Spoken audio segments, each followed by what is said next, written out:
Je pense, au risque d'être un peu en désaccord avec vous de nouveau, que ceux qui s'intéressent à l'Afrique, à son destin depuis 2 ou 3 décennies, connaissent le travail de survie, connaissent pour certains, pour les avoir lus, les ouvrages de François-Xavier Verschaff, que j'ai eu la chance de bien connaître avant, hélas, que le cancer l'emporte.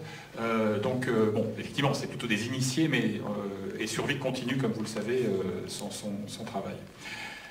Il paraît donc que la France-Afrique est bel et bien passée de vie à trépas, qu'elle relève du fantasme. Bref, il s'agirait d'une invention de journalistes désœuvrés en mal de copie. Et moi, j'ai entendu maintes fois de brillants diplomates prononcer son oraison funèbre. Et je les ai vus, comme vous, couvrir son cercueil de couronnes mortuaires. Et je les ai vus aussi diffuser assez largement son faire-part de décès. Alors, on peut bien sûr piétiner le baromètre dans l'espoir d'éloigner l'averse. Le hic, c'est que les faits, à l'instar de la météo, sont assez têtus. Nicolas Sarkozy prétendait, là aussi, incarner la rupture. Je vous invite à lire ou à relire le discours que le candidat Sarko prononça en mai 2006 à Cotonou, au Bénin, haro à l'époque sur les émissaires occultes, les hommes de l'ombre, je cite, qui n'ont d'autre mandat que celui qu'ils s'octroient. Sus aux archaïsmes, à la complaisance envers ses potentats à bout de souffle, sus au primat des liens personnels sur la logique de l'intérêt mutuel. Il faut dire que l'ancien maire de Neuilly-sur-Seine détenait un atout formidable, son âge et son année de naissance.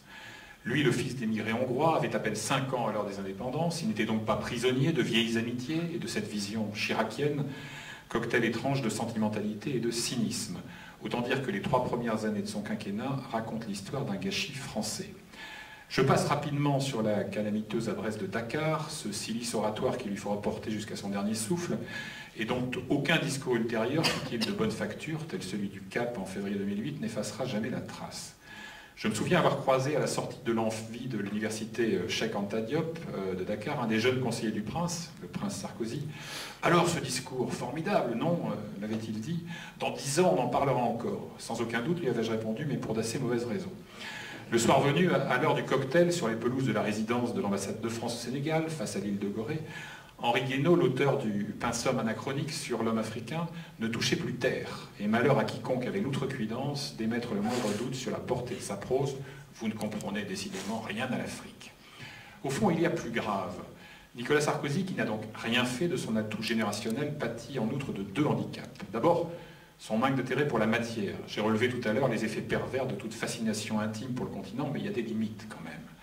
Le locataire d'Élysée n'a à l'évidence aucun atome crochu avec l'Afrique et ceux qui le peuplent. Pour avoir couvert plusieurs de ses déplacements, toujours expéditifs au demeurant, au sud du Sahara, j'ai acquis la conviction qu'il ne s'y sent pas vraiment à l'aise.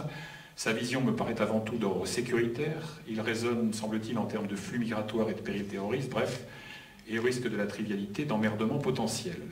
Forcée ou maladroite, la familiarité affichée envers quelques chefs d'État sonne rarement juste. Second handicap pour le successeur de Chirac, il n'a jamais consenti à payer le prix politique de la rupture promise. Pour s'en convaincre, il suffit d'observer le soin avec lequel il aura ménagé le Gabonais Omar Bongo Ondimba ou le Congolais Denis Sassou Nguesso. À mi-chemin entre indifférence et hostilité, cette distinction aura abouti mécaniquement à une faute de casting récurrente. Sarkozy a confié et persiste à déléguer la prétendue rupture à des partisans du statu quo, voire de la régression. Voyons par exemple les acteurs vedettes du cinéma sarkozyste en Afrique. Le chef de l'État français a-t-il vraiment besoin de l'entregent de l'avocat Robert Bourgi pour renouer le dialogue avec Laurent Gbagbo? Évidemment, non. Un téléphone, voire un ambassadeur en état de marche, ferait fort bien l'affaire. Le président de la 5e puissance de la planète est-il tenu d'offrir à Omar Bongo, grand timonier du Petit Gabon, la tête d'un secrétaire d'État à la coopération coupable d'excès de candeur? La réponse est dans la question. Certainement pas. Tout l'art d'un Bourgi est de convaincre son copain Nicolas que son carnet d'adresses lui est indispensable. Toute l'erreur de Sarko est de concourir à entretenir l'illusion.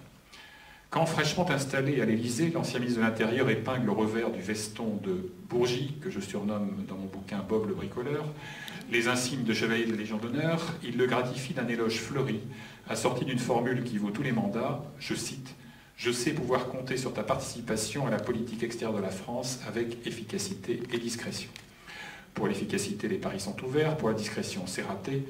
Car l'homme de l'ombre finira par céder aux attraits du soleil des médias, je l'évoquais tout à l'heure, au risque de s'y brûler les ailes, tel un Icare france-africain. Moitié Icare, moitié Phénix d'ailleurs, car au fil de sa carrière, le juriste renaîtra plus d'une fois de ses cendres, vertement rappelé à l'ordre pour s'être prévalu d'avoir obtenu pour le comte de Bongo la tête de Jean-Marie Bockel. Il ne subira qu'une disgrâce passagère, préservant son rôle de marabout africain de Claude Guéant, le secrétaire général du château. Je termine là-dessus. L'autorité qu'exerce celui-ci, Claude Guéant, au sein du dispositif élyséen, atteste la vanité du serment rénovateur du patron.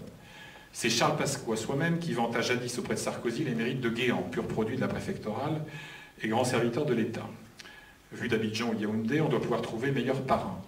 Saisi sur le tard par le virus africain, le Sherpa favori de Sarko n'est familier, et depuis peu, que de quelques présidences subsahariennes et des griots vieillissants qui les hantent. Après Claude Guéant, dans son costume pourpre de cardinal et Bourgie en intriguant Levantin, reste à camper un autre personnage, Patrick Balkany, dans le rôle du matamor.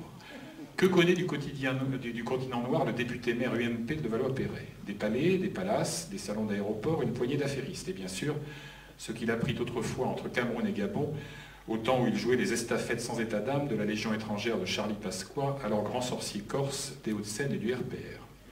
Depuis 2007, l'ex-Pasqua Boy sillonne l'Afrique avec pour tout viatique son statut volontiers brandi d'intime de Nicolas, ce qui, il est vrai, sous les stucs et les lambris, vaut bien davantage qu'un Marocain de ministre ou la dignité d'ambassadeur. Mais Balkany, objecte-t-on à l'Élysée, n'est pourvu d'aucun mandat. Exact, et ça tombe plutôt bien car il n'en a nul besoin. S'il emprunte pour sévirer le jet privé d'un mania kazakh ou le Falcon du belge Georges Forest, consul honoraire de France au Katanga et caïd déclinant du pactole minier du Congo-Kinshasa, Patrick et ses cigares voyagent en classe business, quitte à s'acoquiner avec de sulfureux intermédiaires. Il met son entre-gens, lui, au service des entreprises phares de l'Hexagone, à commencer par Areva, le numéro 1 mondial du nucléaire civil. Mais voilà, Balkany collectionne autant les couacs que les miles. C'est en Guinée que notre Tartarin donna toute la mesure de son talent, vous vous en souvenez sans doute, adoubant sans nuance le chef de la junte Moussa Dadis Camara. Une semaine, c'est quand même pas de bol, avant le carnage du stade de Conakry, perpétré par l'énergie du capitaine putschiste. Voilà ce que je souhaitais vous dire sur la France-Afrique telle que je la vois.